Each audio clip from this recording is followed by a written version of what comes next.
having held the position of Minister of Justice of Nigeria. But I have a passion in agriculture because it's a tool for social services, just like the lady presented here.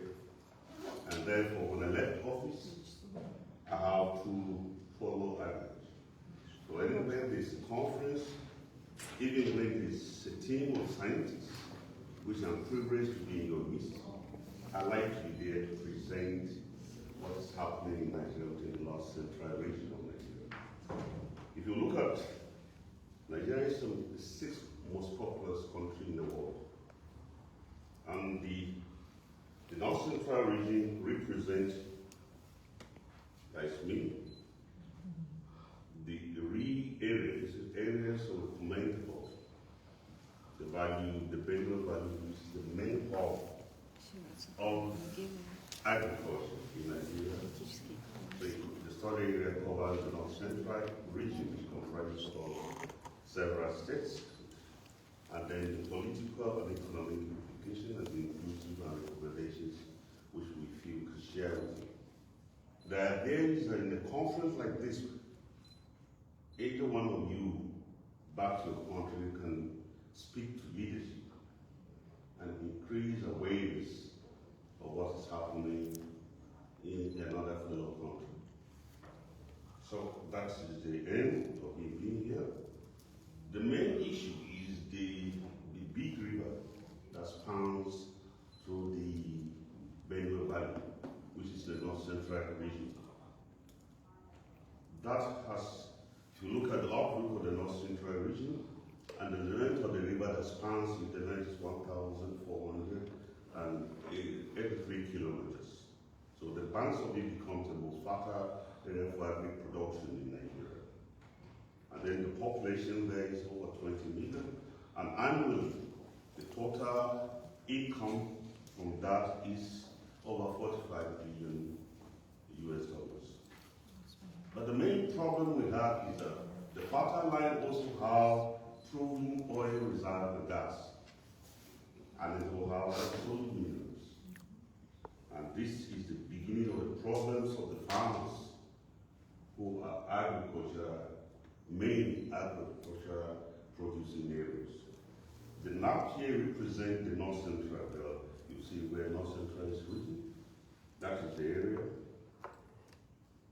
And then you see the general problem. North Central region's political and economic implications. First, there is kind of political agitations in my country of who will control the valley, the Bengal Valley, which represents North Central. And the agitation has been, this area, the people are farmers and weak.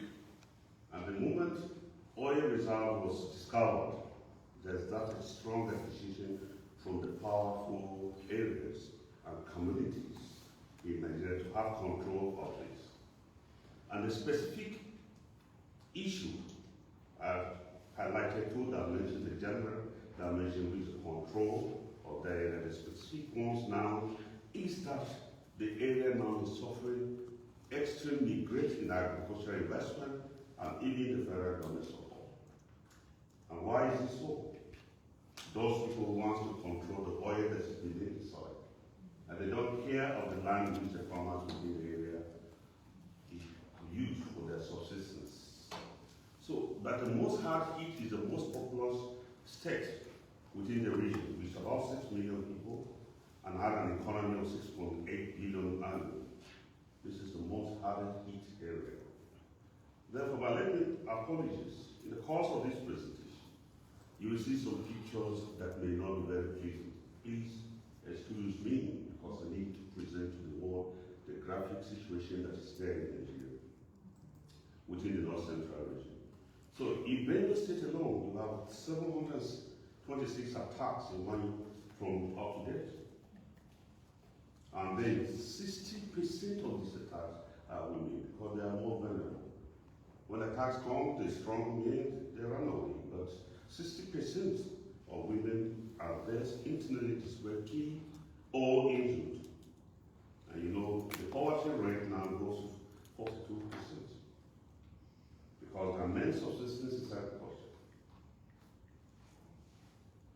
You see, and that being the hub of agri-production in the whole country, the North Central feeds the whole country.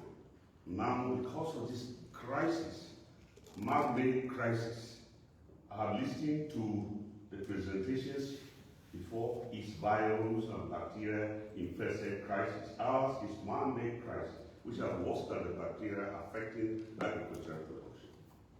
These people now has affected, and the overall food situation in Nigeria is precarious.